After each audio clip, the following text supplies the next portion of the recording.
수고와 헌신을 통해 발자취를 남기신 황덕호 초대 회장님을 비롯한 역대 회장님들과 함께하신 임원진들, 그리고 본 학예 수련회를 위해 최선을 다하고 계신 김동엽 회장님을 비롯한 관계관들에게도 깊은 감사를 드립니다.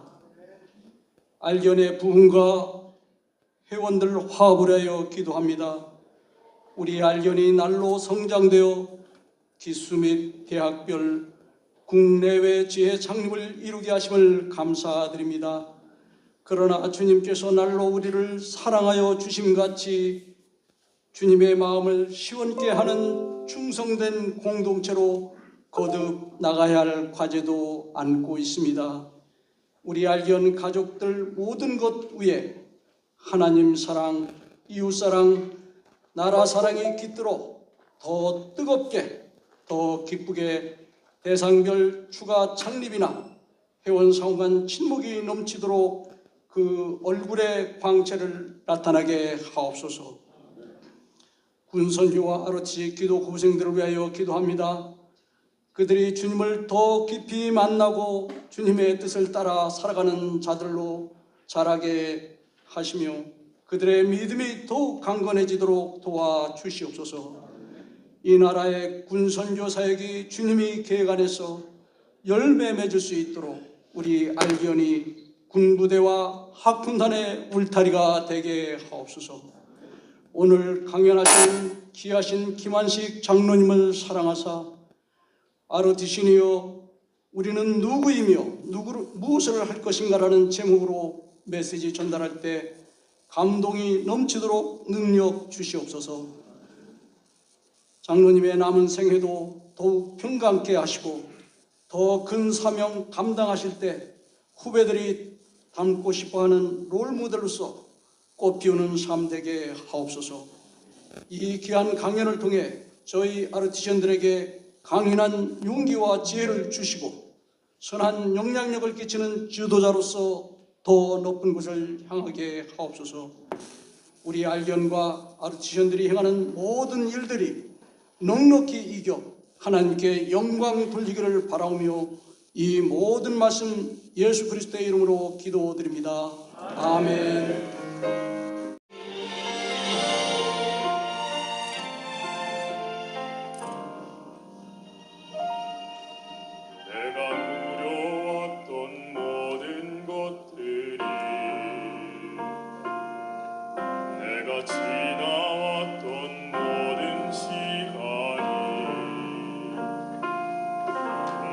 걸어왔던 모든 순간이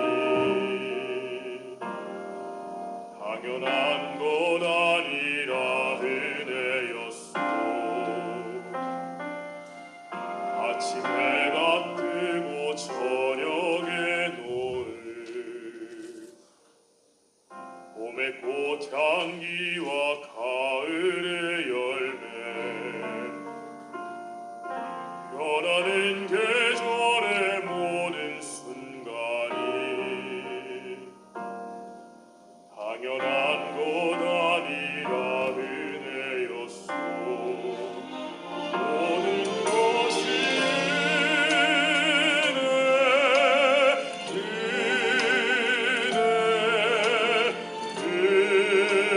은혜 한없는 은혜. 내 삶에 당연한 것 하나도 없었던 것을 모든 것이 내 은혜였소.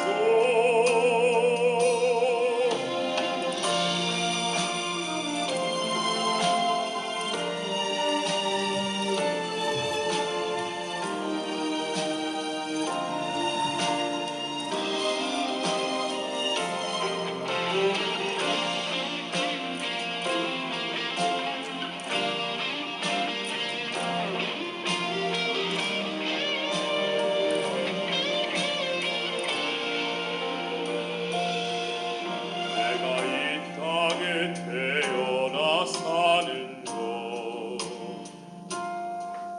어린아이 시절과 지금까지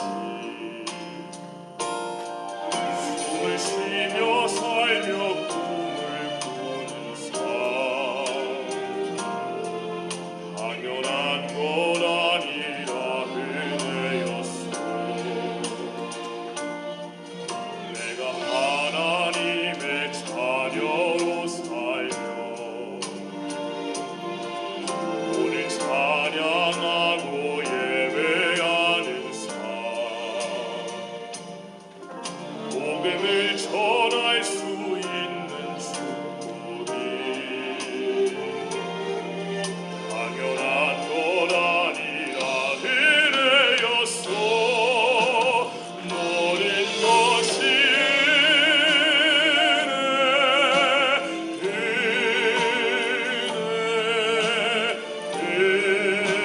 은혜 한없는 은혜. 내 삶에 당연한 건 하나도 없었던 것을 모든 것이 은혜였소. 모든 것이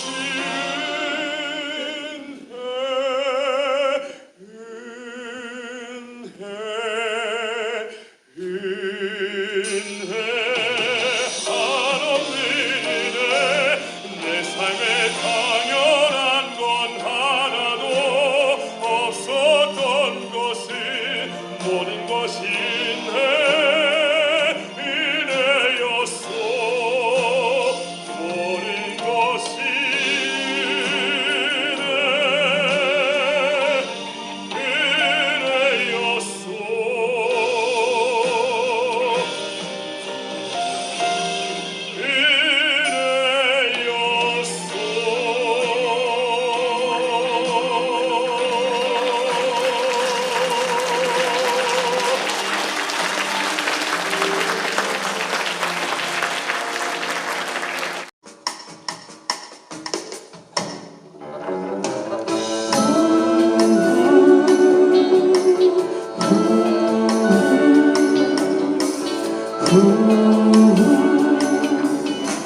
Oh happy day, oh happy day, Oh happy day, oh happy day, oh happy day, oh happy day. when Jesus walked, When Jesus walked, when Jesus walked, when Jesus walked, oh Jesus when walked, Jesus walked. He was the seas away. Oh happy day, Oh happy oh day, happy day, oh happy day, oh happy day, oh happy day, oh happy day. when Jesus walked, When Jesus walked, oh Jesus walked, when Jesus walked, when Jesus walked, when Jesus walked. He was the seams away. Oh happy day, Oh happy day, oh happy day. He taught me how to run, to hide, fight and pray, fight and pray. Heavy rejoice, seek Him every day, every day. Oh happy day, Oh happy day, oh happy day, oh happy day, oh happy day, day. oh happy day. When Jesus put He was the seas away. Oh Jesus, Jesus, He was there. When Jesus put He was the seas away. Happy day.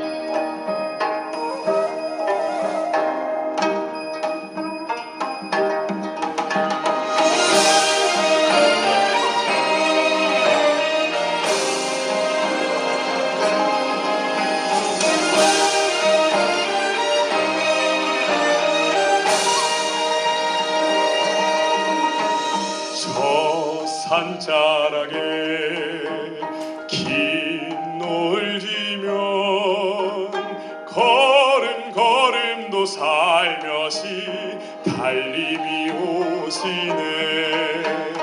밤달빛에도 잠 모여보라. 벌벌 왕자는 하임을 받기는 겨울 눈꽃이 오롯이 앉으면 그 포근한 흰빛이 새바람도 채우니 참 아름다운 많은 국민들 이 땅에 태어나서 행복한 내가 아니냐 큰 바다 있고 푸른 하늘 가진 이 땅 위에 사는 나는 행복한 사람 아닌가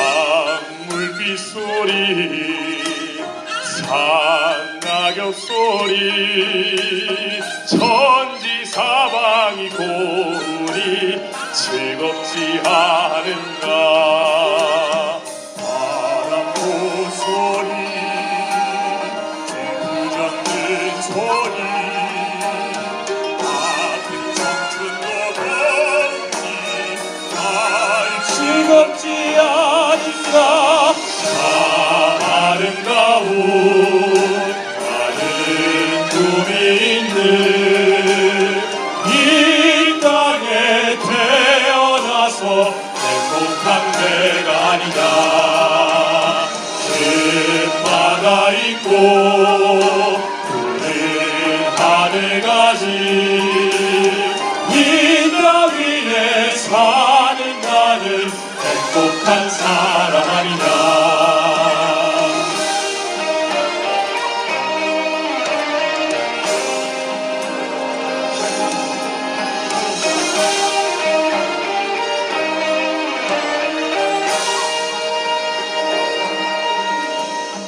큰 추위로 견뎌낸 나무의 뿌리가 오 그리운 마음으로 부르다 부르게 더 부르게 수많은 그 피곤해 한 줄기로 하늘까지 뻗어라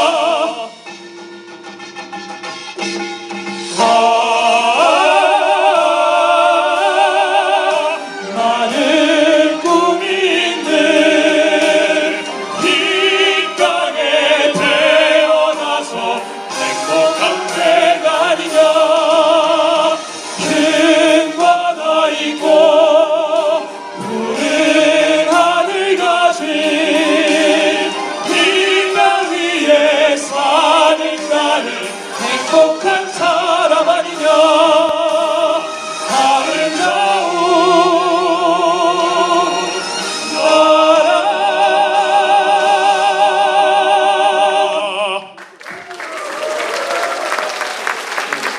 음악이나 계속 좀 듣고 그랬으면 좋겠습니다. 지금 또 하나 문제가 이거 제가 그 원고를 썼는데 그거 제 온갖 힘을 다해서 썼습니다. 어쩌면 뭐 유언 비슷한 그런 마음으로 기도하면서 썼던 건데 그건 아마 한 2시간이 더 걸릴 것 같고 그래서 그걸 좀 요약을 했습니다. 했는데도 이게 1시간 가지고는 어려울 것 같아요. 근데 우리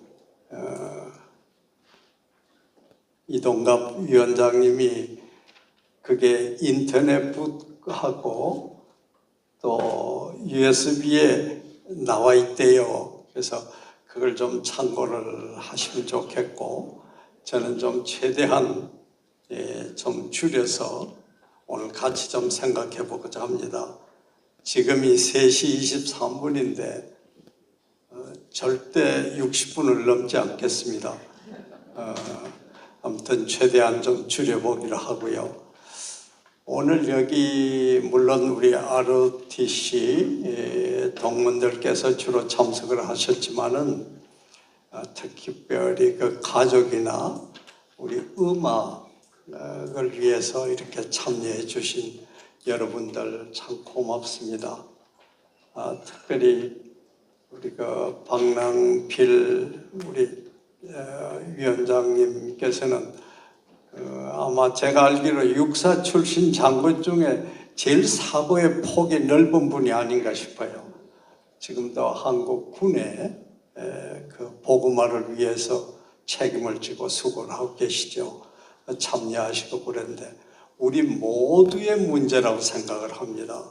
그래서 그런 관점에서 가슴을 열고 우리 같이 좀 생각을 해보십시다.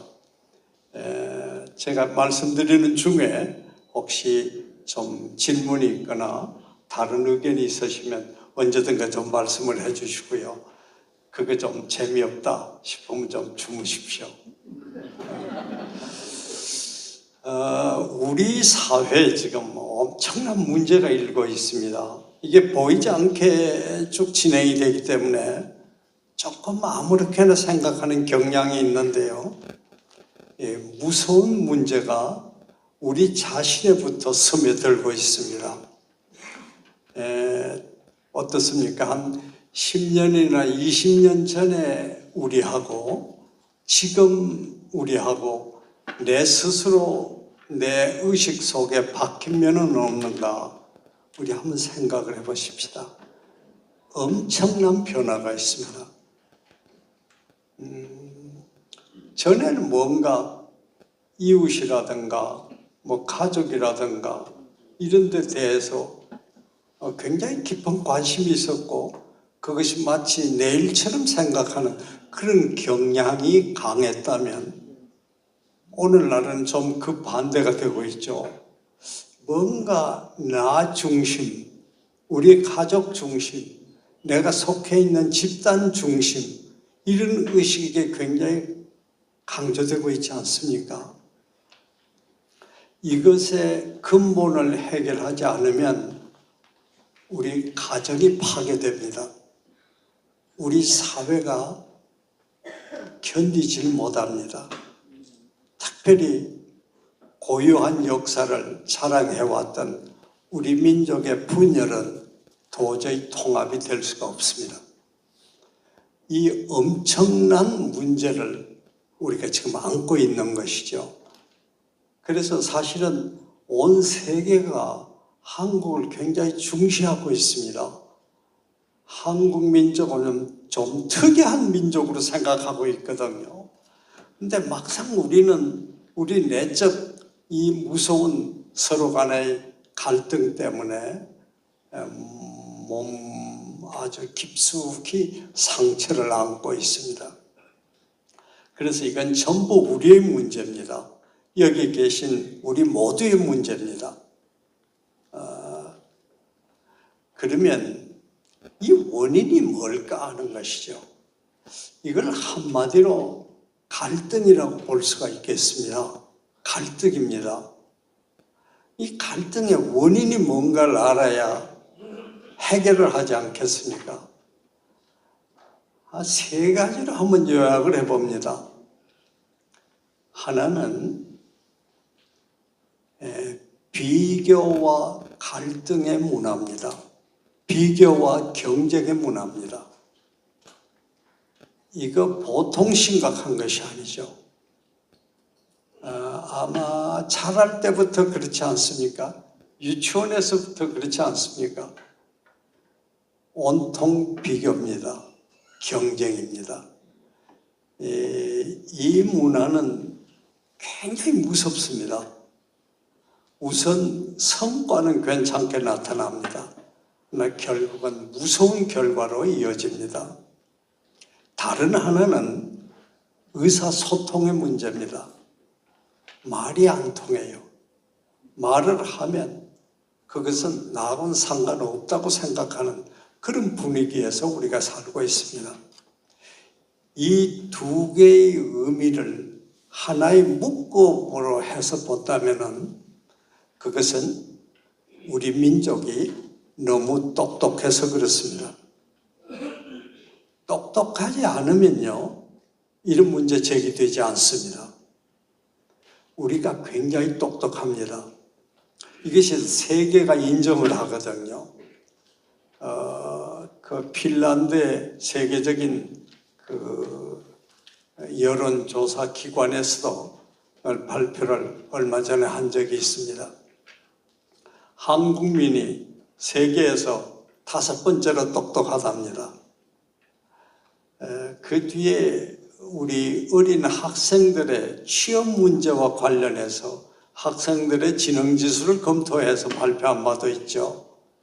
거기에도 세계 5위로 나가 있습니다.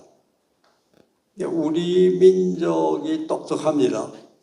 그럼 5위라는 게 조금 뭐 하지 않느냐? 영국은 66위고요.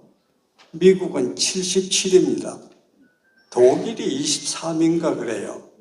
우리 민족은 어쨌든 세계가 인정하는 똑똑한 사람들입니다. 그렇기 때문에 자기 몫을 잘 챙깁니다. 내 몫에 조금이라도 손실이 가면 가만히 있지 않습니다. 그렇게 점차 그것이 그런 분위기가 심화되고 있습니다. 보통 문제 아니죠. 근데 여기에 또 하나 원인이 있습니다. 이것은요, 우리가 깜빡하기 쉬운 건데 서구 사회의 근대 문화의 영향입니다. 짐작하시겠지만 서구 근대 문화라는 것은 오늘날 모든 사람들이 추구하고 있습니다. 개인이나 국가나 전부 거기에 바탕을 두고 경쟁하고 있죠. 이것의 특징이 뭐냐 하면 중세 때 세계를 바라보는 눈이 하나님이었습니다. 그러던 것이 인간으로 베끼면서 근대 문화가 생겨나기 시작한 것이죠. 예를 들면 비가 와서 홍수가 졌습니다. 그래서 집이 떠내려가고 사람이 죽고 모든 농사가 엉망이 되고 그게 해마다 그렇습니다. 그때 사람들 생각에 이건 하나님께서 벌을 내리신 거구나 이렇게 생각을 했죠. 근데 그 뒤에 나무를 심어봤습니다. 뚝을 만들었습니다. 저수지가 생겼습니다. 그러니까 그렇게도 당연한 거로 생각했던 홍수가 그친단 말이죠. 이거는 인간이 얼마든가 할 수 있는 문제를 그랬구나 이런 생각을 합니다. 그래서 인간이 중심이 되는 하나님이 오히려 하나님보다 높은 위치에 인간을 두는 그런 경향으로 베끼기 시작한 것이죠. 인간의 어떤 면이 가장 중심이냐? 이성이라고 생각을 했습니다. 이성에 부합되는 것, 그것이 가장 진리에 가까운 길이다. 이렇게 생각을 하기 시작한 것이죠. 이성에 부합되는 것, 그게 합리성이지 않습니까? 이것이 세계를 지배하기 시작을 합니다. 그래서 사실은 인간이 인간된 존엄성을 찾고 특히 과학 기술이라는 것이 엄청나게 발전하기 시작해서 인간의 삶을 편리하게 해주고 있습니다. 그런데 여기에 부산물이 있습니다. 이 서구의 근대 문화는 쪼개는 것을 전제로 합니다. 누가 더 깊이 쪼개느냐? 여기에 따라서 사람들은 박수를 가하는 것이죠. 쪼개기 문화입니다. 쪼개기를 계속하다 보면 결국 자기 자신을 쪼개기까지 합니다. 여기서 엄청난 갈등이 솟아나기 시작하는 것이죠. 이것이 세 번째 우리 사회를 나도 모르게 엄습한 갈등의 원인입니다. 이걸요 가만둬도 되겠습니까? 이게 갈등이 어느 수준까지 해서 가만히 있으면 좋은데 점차 심화되거든요. 해결해야 되지 않겠습니까? 이걸 어떻게 해결하느냐 하는 것이죠. 여러 가지 생각을 할 수가 있습니다. 그러면 갈등이 있는 집단이나 개인의 의견을 그대로 받아들여서 해결해 주면 되지 않겠냐? 상당히 좋은 생각이죠. 그렇게 해서 해결될 수도 있을 겁니다. 그러나 대부분의 갈등 요인은 어느 한쪽이 이득을 보면 어느 다른 쪽은 손해를 보는 그런 종류의 갈등입니다. 그렇기 때문에 그걸 그렇게 하다 보면은 어쩌면 더 많은 갈등이 생길 수 있는 것이죠. 해결이 안 됩니다. 오히려 악화될 수가 있는 것이죠. 그래서 여러 가지 생각을 해봅니다. 가장 기대가 되는 방법이 하나 있습니다. 어쩌면 이것은 유일한 방법일지 모르겠어요. 갈등을 자기 가슴에 안고 해결하는 어떤 집단이 있으면 되지 않겠냐 하는 것이죠. 갈등을 해결할 수 있는 집단이 있으면 기대를 해볼 수 있지 않겠냐 하는 것이죠. 여기서 우리가 일단 이 갈등을 해결할 수 있는 집단을 여러 집단이 있으니까 중요 집단이다, 중심 집단이다, 그렇게 한번 이름을 붙여보십시다. 그러면 이 중심 집단이라는 것이 어떤 조건을 갖춘 집단이어야 할 것인가? 당연히 이걸 생각할 수밖에 없지 않겠습니까? 무엇보다도 모든 갈등을 내포하고 있는 그러한 집단이어야 되겠죠. 몇 개 집단만 포함돼서 자기끼리 결정해서 그건 문제가 해결이 안 되죠. 모든 집단이 포함되어야 한다.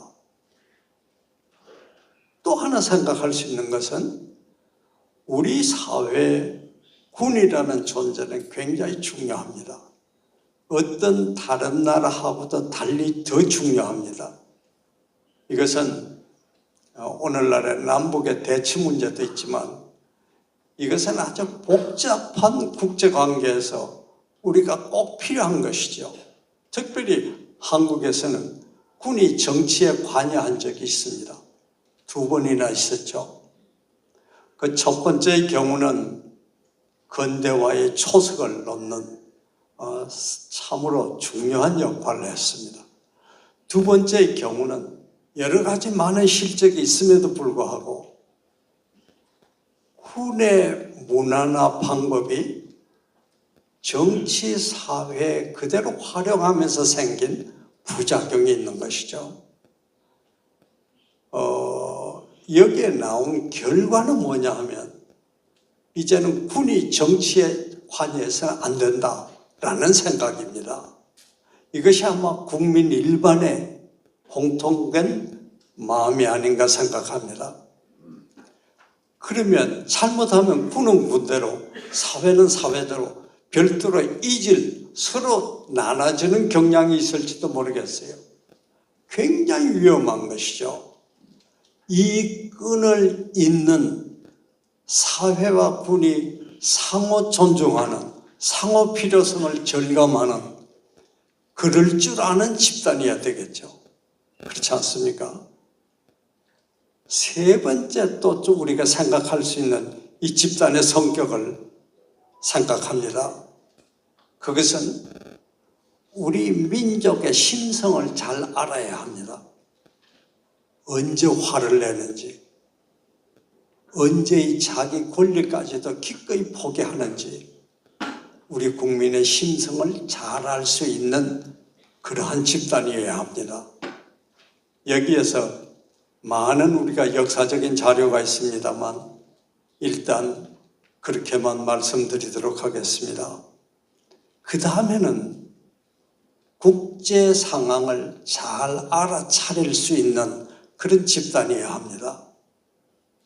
우리가 20세기에 나라가 그 무서운 본욕을 치르고 참으로 가슴이 찢어지는 아픔을 겪은 이유도 그 중에 상당한 이유가 국제 상황을 이해하지 못했기 때문입니다. 중국이라는 나라가 통일국가를 형성해서 중앙 집권적 성격이 강해지면 그때마다 우리 민족은 많은 눈물을 흘려야 했습니다. 미국은 우리의 참 좋은 우방입니다. 그러나 국제 상황에서는 국가 간의 관계라는 것은 그렇게 단순하지 않지요. 얼마만큼 믿어야 하느냐? 이것도 잘 생각을 해둬야 합니다.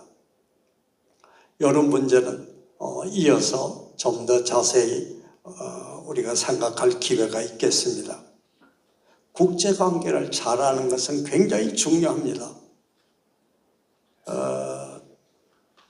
우리가 제일 가까우면서 우리에게 아주 중요한 지역이 동남아시아 지역입니다. 왜냐하면 이건 해상 통로에 우리가 대외적으로 뻗어나가려고 할 때 아주 우리 집 앞이지요. 우리의 전략 물자가 참 빈곤한데 이 동남아시아는 전략 물자의 보고입니다. 보물창고입니다. 이 제3세계권으로 우리가 우리의 국력을 넓혀나갈 때 동남아시아는 그 핵심입니다. 이 동남아시아가 중요한데 이놈의 지역은 같은 게 없어요. 온갖 잡탕이 다 얽혀 있습니다. 그래서 이게 어느 게 어느 건지 어느 걸 따라야 되는 건지 그걸 잘 알 수가 없게 돼 있거든요. 예컨대 베트남이라는 나라는 이 지구상에서 제일 싫어하는 나라가 중국입니다. 그래서 이 사람들은 항상 중국을 견제할 수 있는 나라를 찾게 되죠. 그것이 러시아였습니다. 러시아하고 관계가 좀 벌어지고 그러면서 미국과의 관계가 새롭게 외교 관계가 설립되면서 곧바로 미국과 아주 친해져 버렸습니다. 그 이유를 아시겠죠? 중국을 견제할 수 있는 나라를 찾은 것이죠. 그런데 베트남 옆에 있는 캄보디아 경우를 한번 보십시다. 캄보디아는 이 지구상에서 제일 싫어하는 나라가 베트남입니다. 모든 좋은 남쪽의 지역 그거 전부 다 캄보디아 영토였거든요. 프랑스가 지배하면서 그냥 베트남에 떼주고 그랬습니다. 제일 싫어합니다. 그러면 베트남을 견제할 수 있는 세력이 필요하지 않겠습니까? 그것이 어디겠습니까? 중국입니다. 그래서 프놈펜이나 이 캄보디아에 어떤 문제가 생겼을 때 우리는 페킹의 북경의 변화를 읽을 줄 아는 안목이 필요합니다. 그러니까 베트남을 좋아하는 나라는 러시아와의 관계가 있고 그것은 동남아시아에 쭉 그쪽으로 연결됩니다. 캄보디아를 좋아하는 나라는 중국을 좋아하는 나라하고 관련이 됩니다. 이러면 동남아의 어떤 기류를 하나를 우리가 찾아볼 수 있지 않겠습니까? 감사합니다. 이러한 것들을 이런 국제적인 관계를 알아차리는 그런 집단이어야 합니다. 만약에 우리의 그냥 힘으로 혹은 일시적인 정책으로 어느 한 지역에 가서 선뜻 관여했다가는 지금까지 이어왔던 많은 국익을 망쳐놓을 수가 있어요. 선교도 마찬가지입니다. 그러면 국제관계를 잘 알아차리는 집단이어야 한다. 하나 더 있을 것 같습니다. 아무리 중요한 집단이라도 이 집단이 어느 동안 있다가 없어진다. 그럼 그거 곤란하지 않습니까? 갈등이라는 것이 계속 생기는데, 모습도 내용도 다르게라도 계속 생기는데, 이 갈등을 계속 잡아줄 수 있는, 안아줄 수 있는 그런 집단이어야 하는데, 어느 순간에 갈등을 해결하고는 없어졌다. 이러면 이건 곤란할 수가 있는 것이죠. 계속 지속적으로 이어질 수 있는 그런 집단이어야 되지 않겠습니까? 자, 이런 집단이 우리 사회에 있어야 하는 것이죠. 어떻습니까? 여러분들이 소속된 집단 속에 그런 집단을 좀 찾을 수 있겠습니까? 아무리 둘러봐도 없는 것 같아요. 정말로 절망입니다. 그런데 선뜻 ROTC를 한번 생각해 봅니다. ROTC라면 어떨까? 이런 생각을 해봅니다. 우선요, ROTC 내에는 각종 집단들이 다 얽혀 있다고 볼 수 있지 않겠습니까? 지역적으로 전라도도 있고 경상도도 있고 충청권도 있고 강원권도 있고 수도권도 있고요.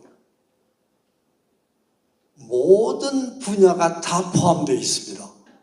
이 ROTC 내에는. 그렇지 않습니까? 남성과 여성 다 포함되어 있지 않습니까? 세대적인 차이가 요즘 얼마나 심합니까? 20대에서 80대 중반까지를 다 포함하고 있습니다. 그렇다면 모든 집단의 의미를 내포하고 있다. 이런 점에서 ROTC가 그런 대로 그럴 수 있겠다. 그런데 ROTC가 그러면 우리가 두 번째로 생각했던 군과의 관계는 어떤가? 아마 군을 사랑하고 이해하는 그런 집단이어야 할 텐데 ROTC만큼 그런 집단이 없지 않습니까? 그 말은 군에서 최고라는 뜻이 아니라 군을 사랑하고 이해할 수 있는 집단으로 ROTC만한 것이 없다. 현실적으로 그 얘기입니다.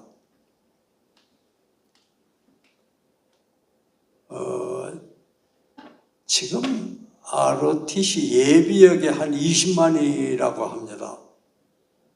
이게 각 분야에서 제 나름대로 역할을 하고 있거든요. 군의 얘기라면 끝없이 얘기합니다. 그리고 사랑합니다. ROTC 자체가 군이기도 하죠. 우리 오늘 그 신장군도 오신 걸로 아는데 우리 박세환 대장 중심으로 해서 대장 5명을 포함해서 장군만도 145명이라든가요. ROTC 내 우리 사회에 관여되는 그런 역할만 해도 굉장합니다. 지난 한 60년간 대학 총장이 79명이라든가요. 아마 수백만의 각 분야의 학자들이 ROTC들입니다. 언론인이 143명이라든가요. 국회의원이 43명, 장차관이 ROTC 출신이 75명이라고 그러던가요? 아무튼 연예계, 체육계, 기업, 금융 모든 분야에서 자기 역할을 잘 감당하고 있습니다. 그렇다면 군을 가장 사랑하고 이해할 수 있는 집단으로 우리 사회가 RTC를 생각할 수 있지 않겠습니까?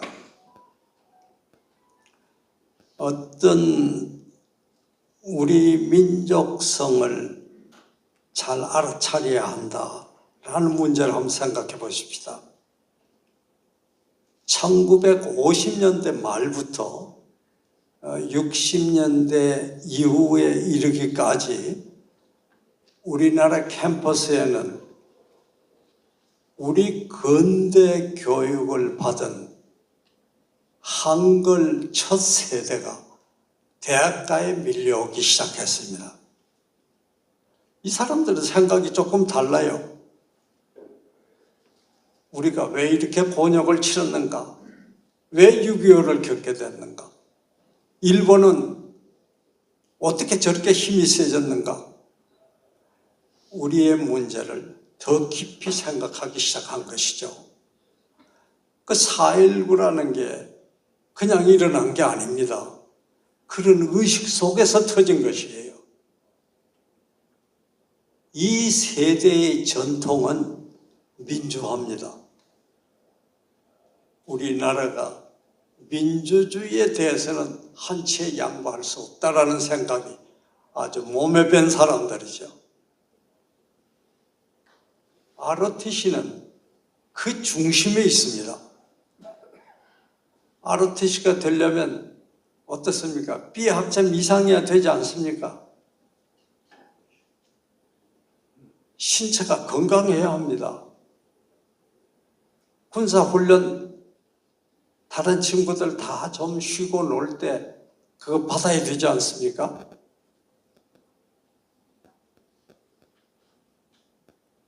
신원조회를 3번인가 할 때 자기가 전혀 모르는 어느 삼촌이 북한에 있다고 해서 장교가 못된 친구들도 있습니다.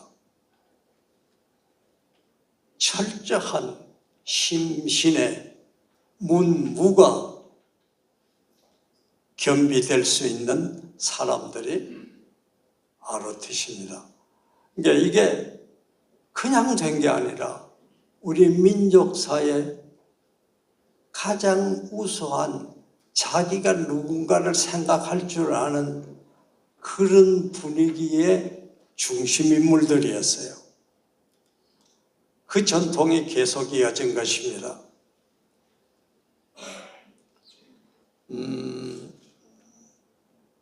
세계사, 국제관계를 좀 잘 파악해야 되지 않냐.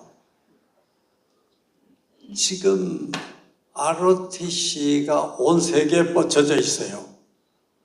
우리 중앙회에서는 아마 그걸 상당히 계속 추진하고 있는 걸로 아는데,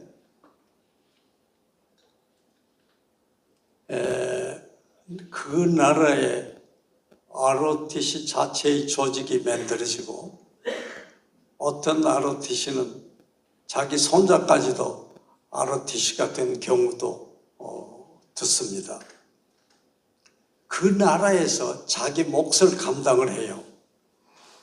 언어나 문화를 이렇게까지 한 집단이 세계적인 관계에 연관되어 있는 경우는 우리 민족사의 처음입니다. 국제관계를 어떤 경우보다도 잘 알 수 있는 조건을 가지고 있습니다. 그렇지 않습니까? ROTC가 해마다 충원이 됩니다. 한 4,000명 내외의 이 나라의 최고 엘리트들이 군의 이력을 담당합니다. 이것은 제도적으로 보장되어 있죠. 있다가 없어지는 그런 게 아니죠. 이쯤이면 우리가 좀 눈치를 채야 되지 않겠습니까? 그러면 우리가 지금 ROTC가 우리나라의 갈등을 해소할 수 있는 중요 집단이 될 수 있느냐? 된다고 볼 수 있겠느냐? 제 생각에는 아닙니다. 지금 현재의 ROTC로서는 아닙니다. 그나마 다른 방법이 없다면 이걸 좀 활용해 봐야 되지 않겠는가? 활용한다면 어떻게 해야 된단 말인가? 이런 생각을 할 수밖에 없지 않습니까? 몇 가지 생각을 해봅니다. 첫째는 ROTC는 응집력이 약합니다. 이것이 문제예요. 응집력이 있어야 합니다. 이건 아주 이 응집력이 잘못하면 이질성으로 바뀌고 그 집단이 파괴되거든요. 근데 이 응집력의 핵심이 뭐냐 하면 다양성인데 이 다양성을 인정하면 됩니다. 다양하다는 것을 인정하면 되는 것이에요. 그리고 최소한도 ROTC 전체에서의 의견으로 이렇게 하기로 합시다 라는 주장이 있을 때 그 주장하고 내가 속한 어떤 서클의 입장하고 다를 때 최소한도 그 주장을 존경할 수 있어야 합니다. 응집력을 키워야 합니다. 두 번째 조건이 있습니다. 포용성입니다. ROTC가 자기 집단의 이익을 위해서만 열심히 뛴다면 그것은 우리나라의 주요 집단으로서는 자격이 없습니다. 모든 다른 이질적인 집단의 이익을 인정하고 토론하고 그게 서로 부딪히는 것이 있을 때는 그것을 서로 간에 조정을 해낼 수 있는 그런 집단이어야 합니다. 이 포용성의 핵심이 뭐냐 하면 자기 것을 버릴 줄 알아야 돼요.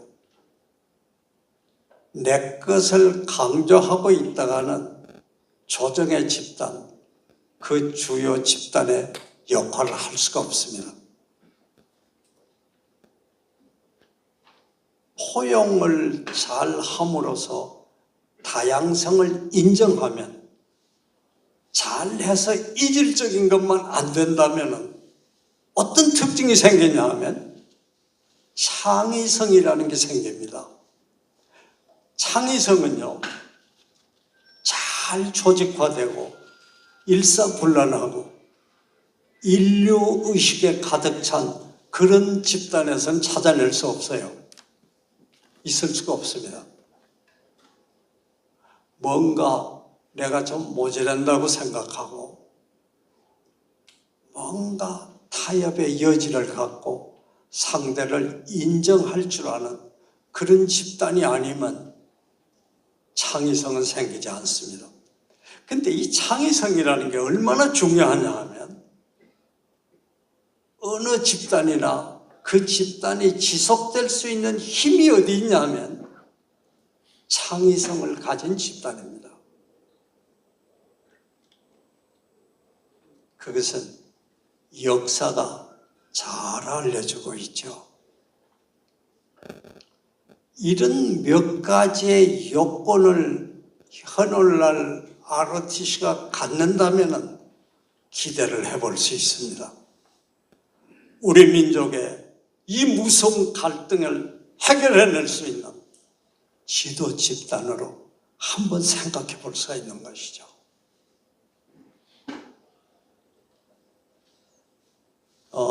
사실은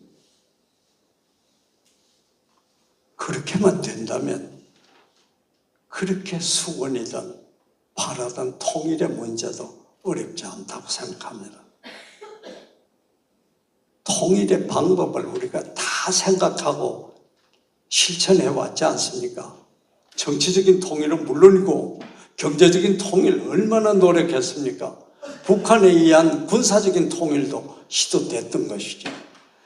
이런 시도를 하면 할수록 결론이 뭡니까? 야, 통일은 불가능하구나. 이런 생각부터 커지지 않았습니까? 근데 만약에 ROTC가, 한국의 ROTC가 우리가 앞에서 살펴본 그런 조건을 잘 수행한다면 이것은 우리 가정의, 우리 사회의 문제일 뿐만 아니라 통일의 문제도 기본적으로 해결의 길을 걸을 수 있다고 생각합니다. 그렇게 된다고 생각합니다. 저는 그렇게 좀 확신을 합니다. 그런데요, 그렇게 됐을 때를 한번 생각해 볼까요? 우리 민족이 정말로 갈등의 문제를 하나씩 해결해 나가는 그런 분위기가 됐다고 생각해 보십시다.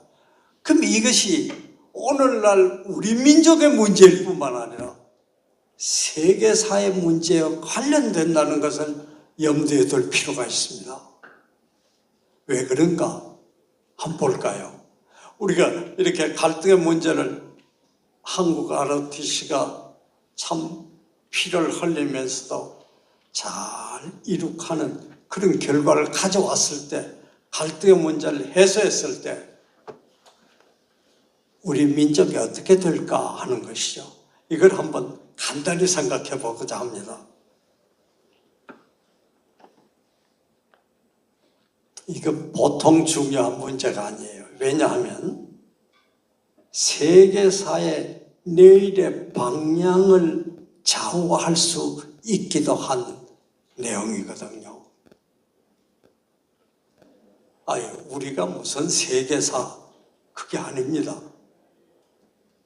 여기엔 두 가지가 있어요. 하나는 우리가 뭘 아무 노력을 안 했는데도 우리의 위상이 세계에 그냥 드러나는 그런 경우가 있고, 또 하나는 우리의 노력에 대한 세계인들의 깊은 관심이 있습니다.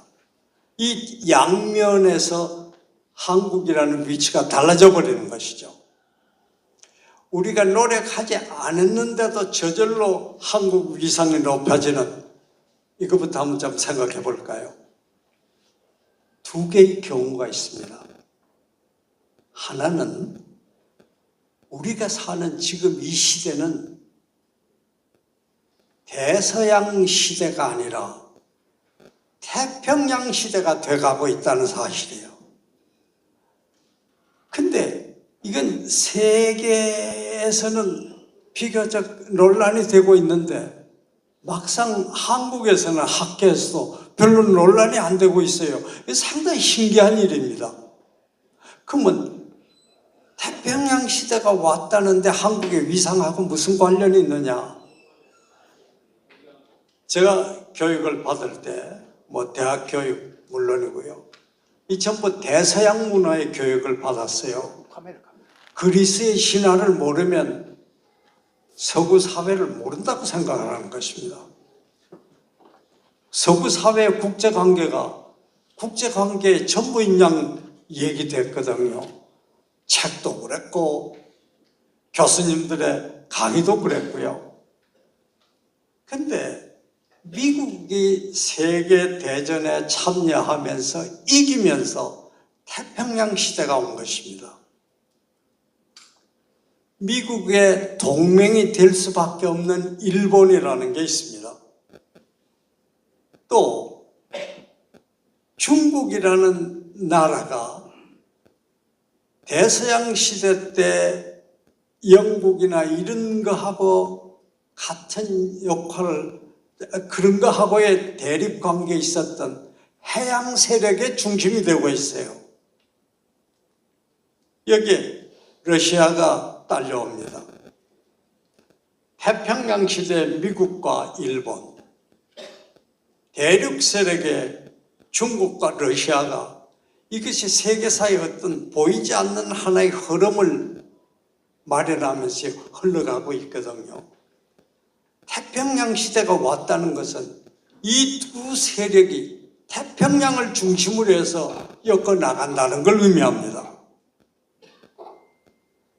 우리가 갈등을 해결해서 남북 문제까지도 처리가 됐을 때 생각해 보십시다. 한국이 어디에 있습니까? 이 네 개의 중심 세력 가운데 위치하는 것이죠.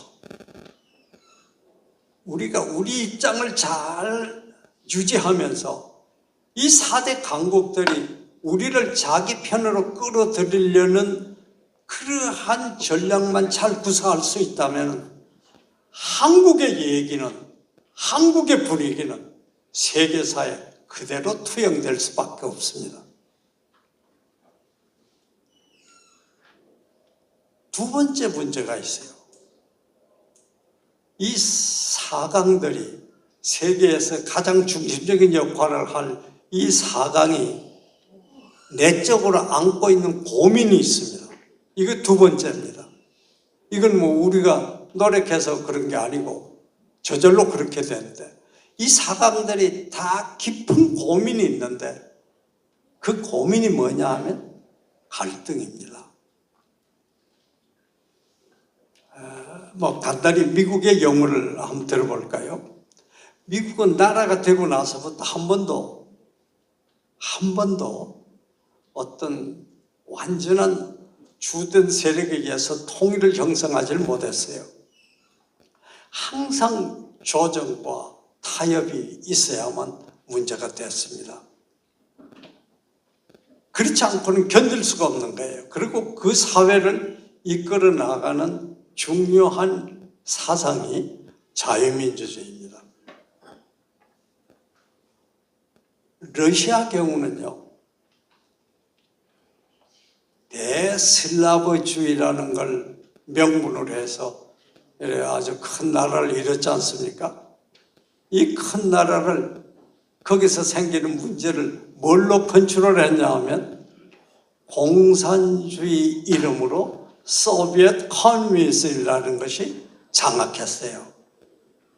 그런데 러시아에서 공산주의가 무너지면서 어떻습니까?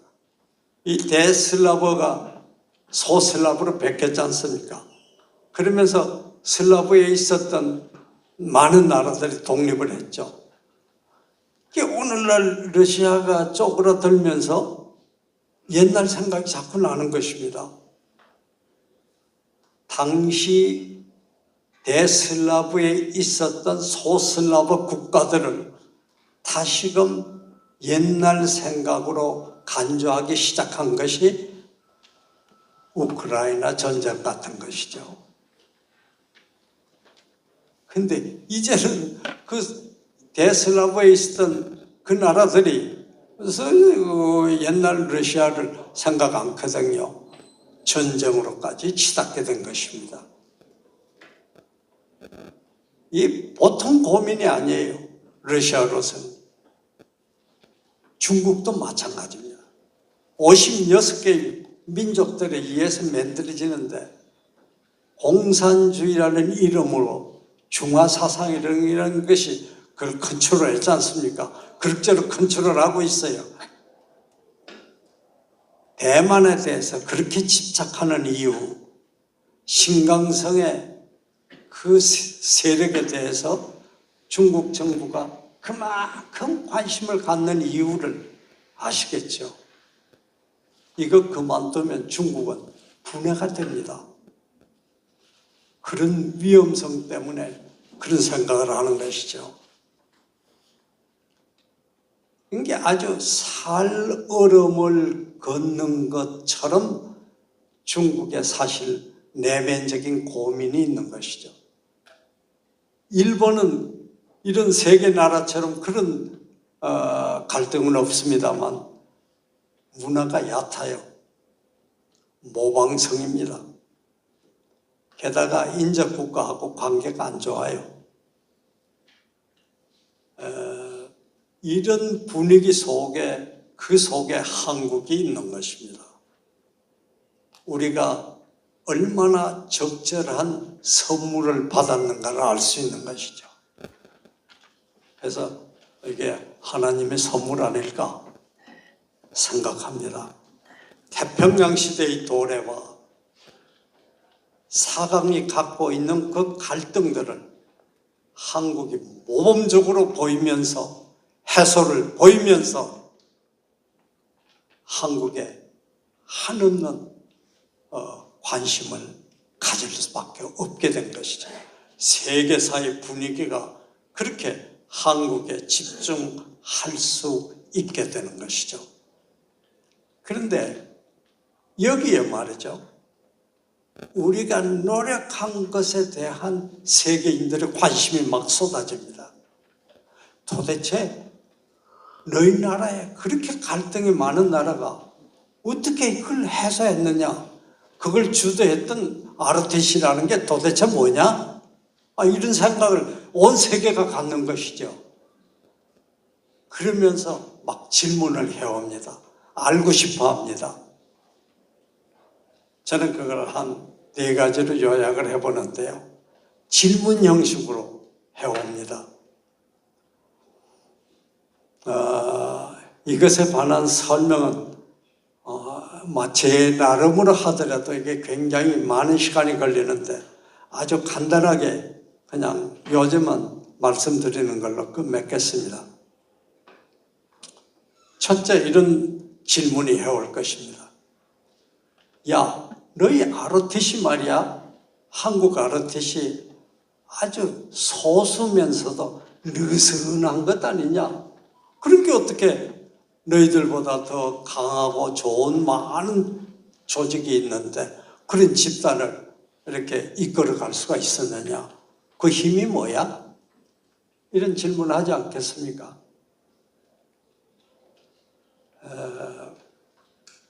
여기에 많은 우리 설명이 아마 책으로 내도 나올 겁니다. 근데 요약하면 이럴 수가 있습니다. 한국은 느슨하다. 한국 아르테시 조직은 느슨하다. 그리고 소수야. 아마 아르테시 멤버들이 서로 아르테시끼리 아는 경우도 100명이 되는 경우가 잘 있을까요? 4%도 안 된다는 얘기죠. 느슨하게 말할 수가 없습니다. 그런데요, 이 느슨한 소수가 느슨하기 때문에 아까 말씀 잠깐 드렸죠. 다양성을 창의성으로 이어간 것이에요. 느슨한 조직이 아닌 데서는 창의성이라는 나올 수가 없어요. 그런 관점에서 설명을 하시면 되겠고요. 또 하나는, 야, 너희들은 어떻게 조직의 다양성을 유지할 수 있느냐? 그런 질문이 나올 법해요. 이것은 한마디로 말하면 국가 이익하고 다른 많은 집단들하고의 관계를 어떻게 융통성 있게 엮어나갈 수 있었느냐? 신기하다. 이런 얘기예요. 국가의 이익이라는 것을 왜 절대시하느냐? 여기엔 크게 2가지 이유가 있습니다. 하나는 모든 다른 집단의 이해관계를 묶을 수 있는, 조정할 수 있는 기준이 있어야 될 거 아닙니까? 그 기준이 국가이익이에요. 2번째는 국가이익이라고 했을 때 이게 굉장히 무서운 얘기가 될 수 있지 않냐? 국가이익을 컨트롤하는 사람은 누구냐? 이런 문제가 나오지 않겠습니까? 여기에 굉장히 중요한 관점이 있는데 그것은 우리의 전통 사상이라는 것이 있습니다. 이 전통 사상이 18세기의 후반에 드러나기 시작했는데 한국 아르테시가 이 갈등을 소화하면서 바로 그 점에 착안을 한 것이에요. 그 논리는 뭐냐 하면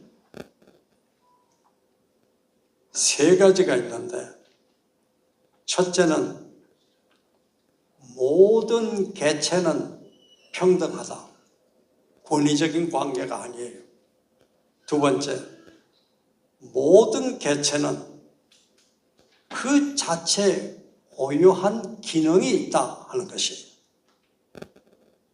세 번째는 그 기능을 잘 살릴 때 그 집단이 살 뿐만 아니라 전체가 산다.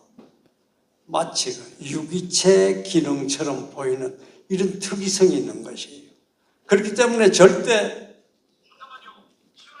누가 국익을 컨트롤하느냐 하는 것을 다른 사람이, 그 사람이 다른 집단을 무시하거나 다른 집단을 공격하거나 그럴 수가 없다라는 것이죠. 이것의 한국적인 전통적인 사상을 한국 ROTC가 수용하면서 다시금 확인하면서 그 전통을 이어받음으로써 갈등을 해결할 수 있었기 때문인 것이죠. 이게 두 가지가 더 있는데요. 하나는 서구 사람들이 이런 질문을 해올 겁니다. 야, 너희가 산업화도 일으키고 민주화도 동시에 했지 않냐? 세계가 놀라고 있다. 그런데 서구 근대에서 그걸 이끌어오는 큰 힘이 있었는데 그 힘은 이데올로기 아니었느냐? 근데 너희는 어떻게 그 이데올로기하고 다른 소위 공존의 논리를 가지고 이렇게 하느냐? 그 공존의 논리가 이데올로기하고 다르지 않느냐? 이런 질문이에요. 이거는 상당히 학술적이고 동양 사회를 이해하는 관점에서 나온 질문일 수 있습니다. 근데 이게 좀 긴 설명이, 이건 정말 좀 많은 긴 설명이 필요한데 한마디로 한국은 이데올로기에 빠져 있었습니다. 서구 근대화의 힘이 됐던 이데올로기를 활용했기 때문에 산업화와 민주화가 동시에 성취된 것이죠. 그러나 거기에 따르는 많은 갈등의 요소는 이걸 걷잡을 수가 없었던 것이죠. 그래서 한국의 ROTC는 이데올로기라는 힘을 따라서가 아니라 18세기에 우리 자체 내 사상가들이 근대화에 관련되는 논리를 펴면서 그 근대화를 이끌어 나가는 힘을 보여준 것이에요. 그것은 이데올로기하고는 성격이 전혀 다른 것이었습니다. 반대예요. 공존의 논리인데 이것에 관한 자세한 설명은 인터넷 북입니까? 그걸 좀 참고하시고요. 아무튼 그 설명으로 그게 아닌 것, 그 공존의 논리로 우리가 대답을 할 수가 있습니다.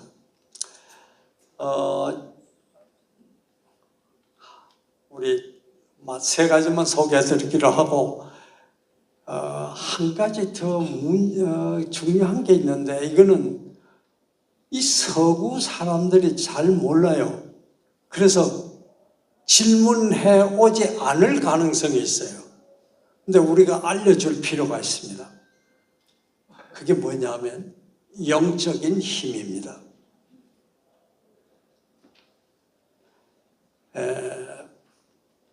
이 영적인 힘이라는 게 뭐냐?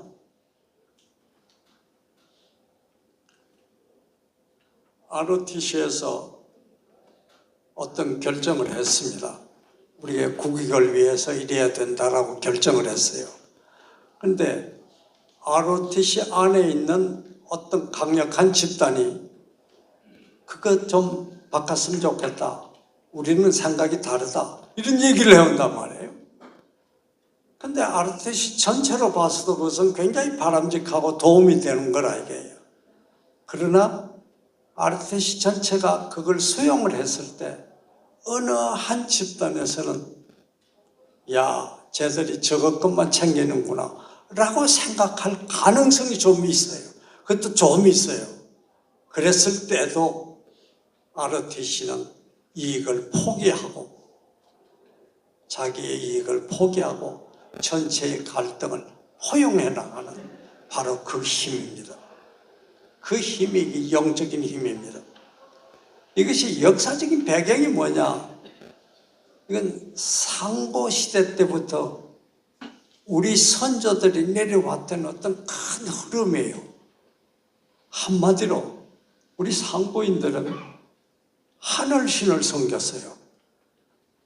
그 당시에 이 세상에 무서운 것은 뭐냐 하면 짐승들이었습니다. 제가 어릴 때만 해도 어느 마을에 아기를 여우가 물어갔다 그런 얘기가 있었다고요. 근데 이런 어떤 동물의 위험, 자연재해의 위험, 그걸 신으로 여길 법한데, 그러니까 태양이 떠오르면 동물이 나간다. 태양을 신을 섬길 수가 있을 법한데 하늘을 섬겼어요. 그리고 이 하늘이 지도자를 인정하느냐에 따라서 그 지도자를 백성이 인정 여부를 결정을 했어요. 이 전통이 북부여 고구려 고려로 이어왔던 것이죠. 근데 그 힘이, 그 영적인 힘이 어디에 있느냐? 이것은 성경에 있습니다. 아까 그 이 목사님 아주 설교 재밌게 들었는데 여기의 핵심은 죄입니다. 이 죄란 뭐냐? 하나님이 하지 말라고 한 것이죠. 하나님을 모르는 것 그 자체가 죄라고 합니다. 그러니까 사람은 전부 죄인인 것이죠. 이 죄의 문제를 해결해야 하는데 그 해결을 하는 그 해결에 우리가 잘 아는 그리스도가 해결하셨다는 것을 인정하는 그 속에서 그것을 내가 인정하면 그때부터 이 하나님의 영이 나를 통해서 그의 속성을 드러내는 것이죠. 그것이 바로 ROTC가 이 무서운 갈등을 해결해 나가는 가장 중요한 힘인 것이죠. 제가 시간이 충분히 오버했군요. 지금 ROTC는, 한국 ROTC는 이 갈등을 해결하느냐 방관하느냐의 기로에 서 있습니다. 어떻게 할 것인가? 우리가 생각을 해봐야 합니다. 이 국가의 성기를 잡느냐 못 잡느냐, 이 문제를 생각해야 합니다. 그리고 선택을 해야 합니다. 오늘 좀 이것을 같이 생각하는 우리 여러 분들이 되셨으면 좋겠습니다. 얘기가 길어 죄송합니다. 감사합니다.